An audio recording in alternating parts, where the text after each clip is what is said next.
Hello and welcome to another edition of Igniting American Manufacturing. I'm Brian Sexton along with your host, Rory Comiskey. And today, Rory, we have a special guest from Strive calling in from one of the biggest tech centers in all of North America, Alex Hann. Hey, Alex, how are you? Good. How you doing, Brian? Doing great. Rory, it's nice to see you back stateside after some travels that took you to China and Europe. How you feel? Well, a little jet lagged, 37,000 miles in 5 weeks, 5 cities, 5 countries and 12 cities. And I got a lot of really good information that relates back to American manufacturing, a lot to process, a lot of articles you'll see from me and noise in the coming weeks as I process through this stuff. Looking forward to reading it all. Obviously, your enthusiasm and your energy for American manufacturing has brought us to this point where we are getting guests every week who share their insight and expertise. And today we have Alex Hann from Strive, as mentioned. Alex, give us an overview of what you've created with Strive. So Strive is a platform to get professionals and individuals kind of like a free chance at a open marketplace to get into BIM, and especially for these younger generations who, we got trades diminishing and stuff like that, trying to build the younger generation up into trades or BIM and kind of following a different path than a typical engineer architectural workflow. Before I let Rory jump in, because there are a lot of people like me who will see this who don't know what BIM is, can you explain? Yeah, BIM is a process, building information management, building information modeling, whatever you want to call it. Basically, it's a process of making a 3D element. Typically, BIM is used in construction for buildings, but it can be used for manufacturing as well. And basically, it has a bunch of information, and you follow this process from conception to drawings to 3D elements to information all the way through completion of projects and then on through maintenance. So that is a BIM process. And within BIM, there are thousands of different avenues within the industry to get into and be experts in, and it's kind of this hidden underground industry that not a lot of students or even high school students know anything about this until they get into college and find out engineering architecture kind of leads down that path. All right, buckle up. This is where the questions get tough, Alex. This is where we turn it over to the head of our organization here, Rory Comiskey. Rory? All right, I'm not sure about the head, but anyway, yeah, Alex, so fair enough to say that, for old timers like me, that BIM is kind of a digitized version of blueprints from the old days. It's how we progress. Fair enough to say? Yeah, I mean, it originated from you take the drafting courses and then you wrote drafter 1, 2, 3, and then it kind of exploded with the rise of technology in CAD and things like that. So, well, I have to tell you, we talk about workforce development and non-traditional ways of getting into, industries versus the typical 4-year degree program. I got to tell you, I'm really excited about what you're doing at Strive. COVID coined and I'm sorry, I'm going to throw a couple of buzzwords out here. COVID coined, what they call the gig economy, digital nomads. But I'm not quite sure about the gig economy, but definitely Strive lends itself to the digital nomad buzzword a little bit. Can you tell us a little bit, so someone working in the field as a carpenter or a plumber, electrical, and he wants to get into BIM, is this a good avenue? I mean, tell me a little bit about the platform and the opportunities inside Strive. Yeah, so as a platform, the biggest thing that we offer is a specialized profile of your background. A lot of these, Indeeds and LinkedIn's and stuff, business profiles, and they all look very much the same, and everyone kind of has the same structure. What I wanted to develop was a particular profile that actually explained who a person was and their background within software. We talked about BIM as being a big industry. One of the biggest softwares in BIM is Revit, Autodesk Revit. And within Revit, there's so many different avenues you can take. That's not just the software. This kind of started because I didn't like hiring people who had Revit on the resume. I wanted to know what they did in Revit and how they processed that. So if I had to hire a plumber who knew Revit, I had to make sure the guy knew how to plumb and how to, make correct drawings and send things up to the field and how things were constructed, rather than just knowing Revit. So the profile really accentuates those skills, along with your typed resume, and a portfolio of your work that you've done. Okay. So it's kind of like a digital, bulletin board. And what's the response been like? What's the feedback like? Is it working? Are people clicking with it? Yeah, I mean, it's still very new. I'm currently under development right now to bring it up, Strive 2.0, hopefully before the end of the year, to really kind of bring it into the forefront of people's faces and really get out there, going to career fairs, letting these students know what these opportunities have. I'll be building up education platforms on there as well. So even the kids that don't want to get their hands dirty or go to college, they have an opportunity here to make a great career out of just knowing some of the software and some of the ins and outs taught by leaders in the industry like yourself.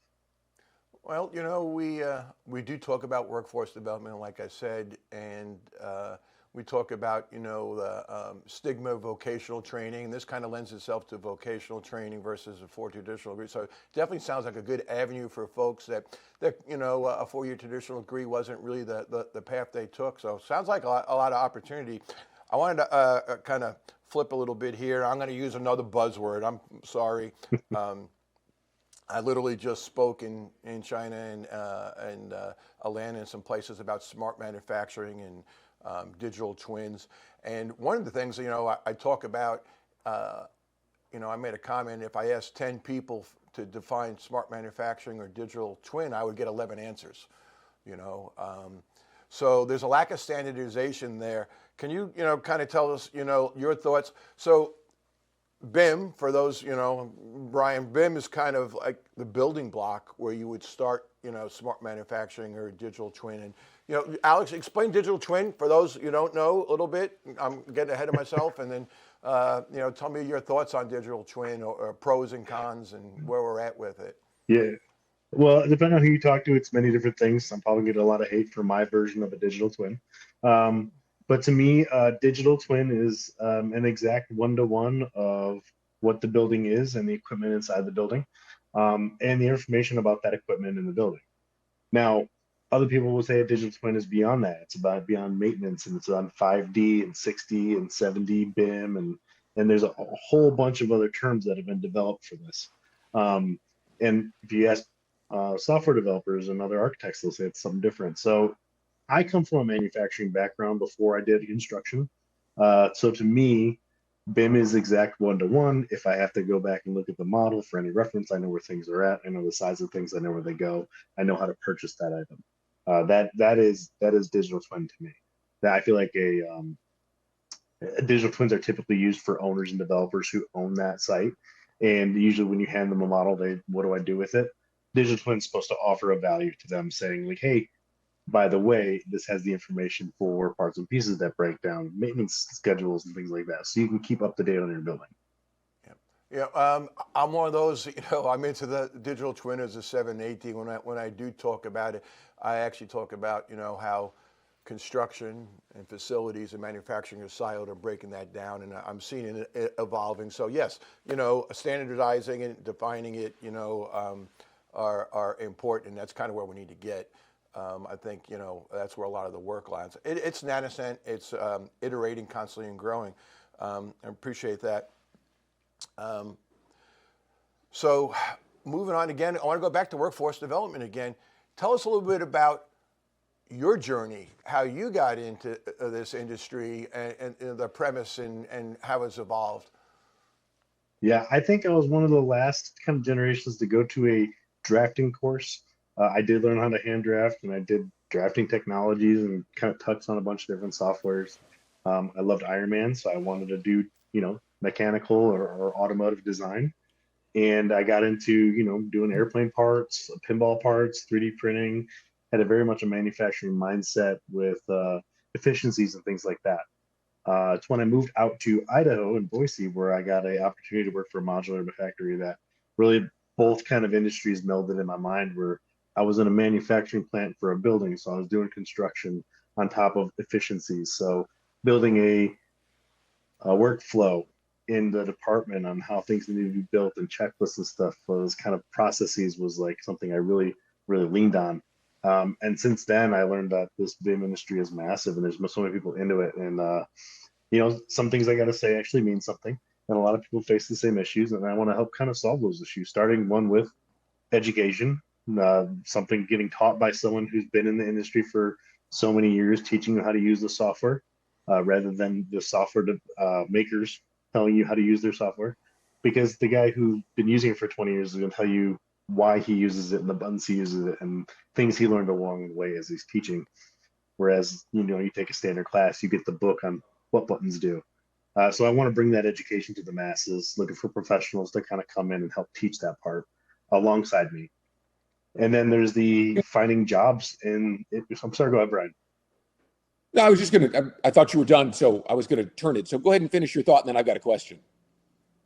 Yeah, the other side of it is finding the jobs available, and everyone's hiring BIM people, but you can't find the right person for the right job. So my platform does allow you to, again, create your custom profile, see these filters, and search for people in your area, whether you want remote or you want in-house or you want someone in Germany. And I got people overseas signing up. So it's really an open marketplace for BIM to try to come in, jumpstart your career, and then move forward. Alex, Rory talks so much about workforce development and working to remove the stigma of not getting a 4-year college degree. And obviously, there's a huge growth quotient there. What about, though, someone who's gone to college? I have a son who's graduated and is off working and doing his thing, but clearly it's not his long-term prognosis. He's a guy who's really good with his hands. He's a guy who's really good with a vision, wants to create an opportunity for himself. How do you attract those people who maybe have gotten into the corporate world and decided that's not their track? Is there a space for them too? And is Strive a place for them to be able to eventually go and find opportunities? 100%. These education courses are for ground zero people and also advanced people. So yeah, maybe he went to college, had a 4-year degree, wants to start looking into BIM, or maybe there's another project management, maybe, or even plumbers. Yeah, I'm planning on having union plumbers and union pipe fitters come in and teach how to construct, because in reality, we need people who know how to build things to draw things. So a lot of people coming from the field wanting to learn the software. A lot of people who know the software want to get in the field, learn the field. A lot of people who don't want to go to college. There it is.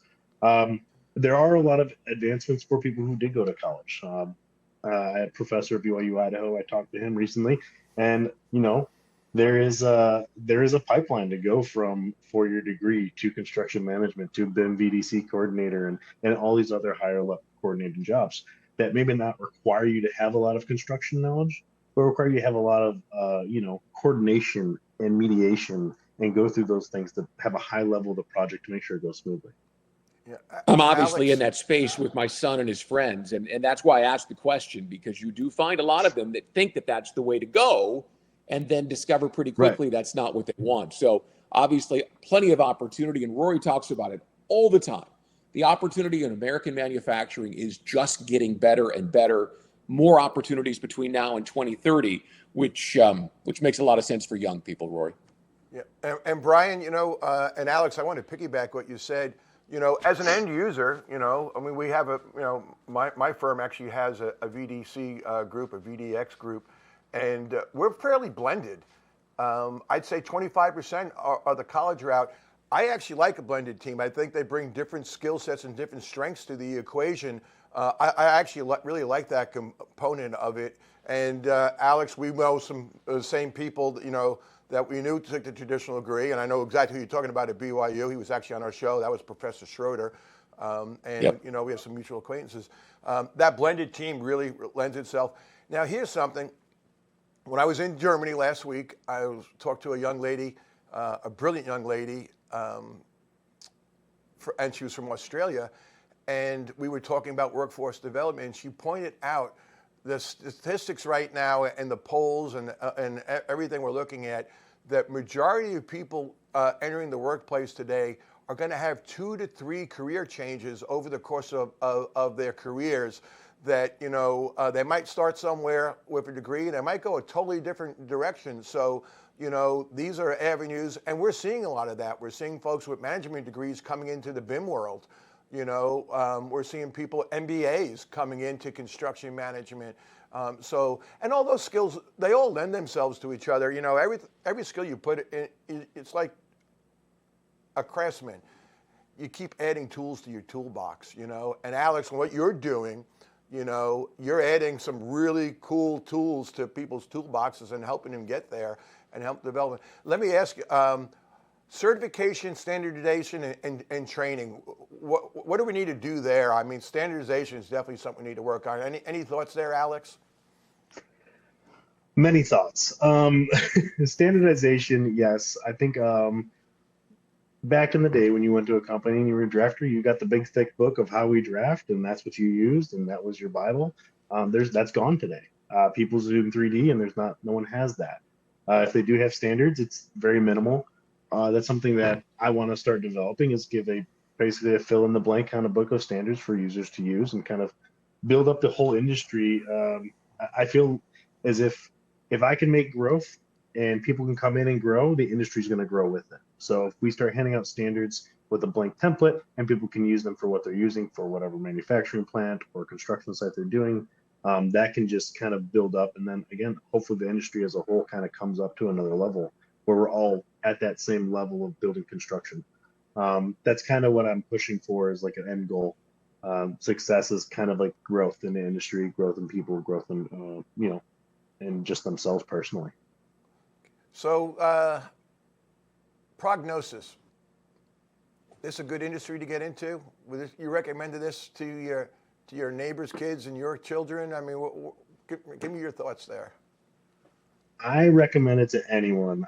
Just recently had some people interested in what I was doing, and I showed them this app called Polycam, which is a LiDAR function on iPhones that are iPhone 12 Pros or newer. And so that is the gateway drug to getting into something like LiDAR, or just this industry as a whole. I used it just recently to go and look at some penetrations in a wall that I had to visualize, and I was able to bring it back to my desk and draw it up. One things I try to do is I have a podcast where I bring industry leaders on and I have them tell their story so that listeners can hear that, not every path is the same and avenues are different. And more than anything, you fall into this industry, and I want to build it basically a yellow brick road saying, here it is, come on in and let me show you where to go. Yeah, and tell me, I'm going to get a little soapboxy here. BIM to me is a door that once you open, you just touched on LiDAR, which is reality capture. That's a whole nother avenue to go down. Totally different. Smart manufacturing is just, nascent right now. The digital twin, we have different thoughts on that, and digital thread. And, we go from smart manufacturing, smart factories, to smart infrastructure, to smart cities. I mean, this is, I'm old. I won't be around to see it, but it has a lot of legs. It has a lot of opportunities. Yep. It's exciting stuff. Brian? Yeah, artificial intelligence is also coming in and taking that, and even software developers are coming in and doing their thing. So BIM is not just construction. It is software development. It is LiDAR, reality capture. It's going in the field and actually doing traditional trades. It's coming in and talking in a team, project management. It's kind of become this big monster that it is. And I want to show people where it is and how to find it. It's a hidden industry that there's no direct path to. Well, let me tell you, go ahead, Brian. Go ahead. No, you go ahead, Roy. Well, so when I was in China, I had heard about it and read about it, and I found out a lot more about it when I did 12 factories in China in 15 days, and then 3 more in Germany and Sweden. And getting away from construction, taking BIM and digital twin actually into the manufacturing process. Like Rolls-Royce literally does a digital twin on every engine, every different type of engine they do. And people are, manufacturers are doing that with all their products. So it's not just, construction. It's and the factory. It's the actual product. It's basically anything you can create a digital twin, and then that feeds back into BIM. So I mean, talk about, like I said, an open door. I mean, just tons of opportunity. Just so exciting. Kind of makes me wish I was just a little bit younger. Oh, I'm sorry, Brian. Go ahead. Back to you. No, I was just about to say that. Look, I'm a broadcaster. Rory, you know that. Alex, we just met. But the reality of it is, as I look at opportunity for a younger generation, and you mentioned AI, and someone that I know told me that AI is going to fundamentally change things because so many jobs in America today are just information transfer, and AI can handle that much more efficiently. But when you see the opportunities and the ladder that exists for regular people to get on and climb and build a future for themselves, it seems like the space that you're working in, that Rory endeavors to bring to people on a day-to-day basis, is maybe the best place for America's manufacturing rebirth. It is. It is. I would love to have a manufacturing side in there and have people come in there. I promote coming in if you know SolidWorks. SolidWorks is a massive software in the manufacturing industry. Inventor, even touching on VFX, Unreal Engine, all those things that come into effect that not many people know are connected. If you have the knowledge and you want to share it, show it off. Alex, I could talk to you for days. I think we could do a dozen shows on different subjects in this matter. I appreciate you coming on and speaking with us. All good stuff, and really, really appreciate what you're doing with Strive. You're helping people. You're helping people grow and elevate themselves, and that is just fantastic. Workforce development is just a good thing to do, and I applaud you for doing that. Thank you. I appreciate it. Thanks so much, Alex. And Rory, before we go, you've been out and about in the manufacturing space. What news has got your attention lately? So I'm going to look at some notes here real quick because a ton of data, like I said, after all my trips. I was just actually reading a report, and sorry, I'm actually reading it here from the NAIOP Research Foundation and the Newmark report, and they were talking about $400 billion pledge in investment in manufacturing would propose 210,000 jobs in the United States, and that was just released, and that would actually move us from a 6 to 13% increase in just a decade in manufacturing. From 7% delta in manufacturing within a decade, which is unheard of, unprecedented. The American manufacturing supercycle is growing. I have to read constantly. I reported earlier on one of our first shows about a $250 billion investment.